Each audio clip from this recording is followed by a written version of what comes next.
નમસ્કાર, India news ગુજરાતમાં આપ સૌનું સ્વાગત છે અને હું છું આપણી સાથે કિશન તિવારી। સમાચારોની શરૂઆત કરીએ આપણે સૌથી પહેલા મહત્વના સમાચારથી વાત કરીએ આપણે વડોદરાની। તો વડોદરાના નટુભાઈ સર્કલ સ્થિત સિનેમાર્ક ટોકીઝ પાસે આવેલી બાર્બીક્યુ હોટેલ સામે એક ગ્રાહકે ગંભીર આક્ષેપો કર્યા છે। ગ્રાહકનો દાવો છે કે તેમણે વેજ બિરયાનીનો ઓર્ડર આપ્યો હતો, પરંતુ ડિલિવરીમાં નોનવેજ બિરયાની મોકલવામાં આવી। આટલું જ નહીં, ફરિયાદ કરવા માટે વારંવાર ફોન કરવા છતાં હોટેલ તરફથી કોઈ જવાબ મળ્યો નહીં। આખરે ગ્રાહકે હોટેલ પર પહોંચી મેનેજર સમક્ષ વિરોધ નોંધાવ્યો હતો। આ સમગ્ર ઘટનાને ગ્રાહક સેવા અને ફૂડ સેફ્ટી અંગે અનેક ગંભીર સવાલો ઉભા કર્યા છે।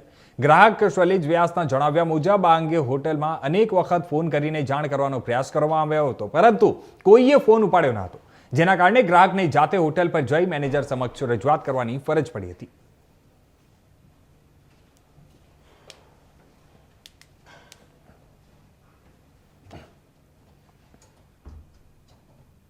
તો હવે સમાચારોમાં આગળ વાત કરીએ આપણે અમરેલીની। તો અમરેલી જિલ્લાના ધારી ખાતે યોજાયેલી ભાજપની પ્રશિક્ષણ શિબિર બાદ એક વિડીયો સોશિયલ મીડિયામાં વાયરલ થતા રાજકીય ચર્ચાઓ તેજ બની છે।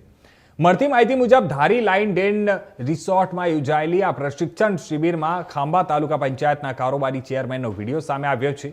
તેમણે જણાવી દીધું કે વિડીયોમાં આંબલિયાળા ગ્રામ પંચાયતના સરપંચ પદ માટે એક કાર્યકર પાસે પગચંપી કરાવવામાં આવી હોવાનો આક્ષેપ કરવામાં આવી રહ્યો છે।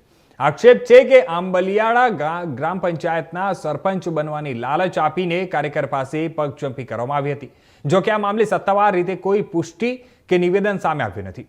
વાયરલ વિડીયો બાદ લઈને તમામ જિલ્લાના રાજકીય વર્તુળોમાં ભારે ચર્ચા શરૂ થઈ છે અને હવે સમગ્ર મામલે પક્ષ અને સંબંધિત નેતાઓનું શું નિવેદન આવે છે તેના ઉપર સૌની નજર છે।